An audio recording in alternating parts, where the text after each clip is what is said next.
guys! Welcome back to my YouTube channel. Ayan. For today's video po ay ano ko lang po sa inyo.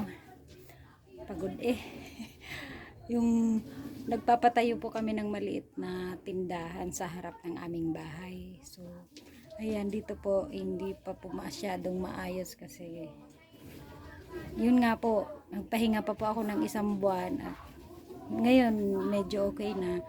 Ayan, nagsisimula na ulit kami magpaayos. So ayan po, looks ko lang sa inyo, kalat-kalat pa ang aming mga gamit, ang aking gamit. Kahit sa loob po, ganun din po, wala pa po siyang, ayan, marami pa po kaming mga aayusin dyan sa loob. Hindi pa po, nakasara nga po kasi nag-aano sa harap ng bahay, nagpapatrabaho.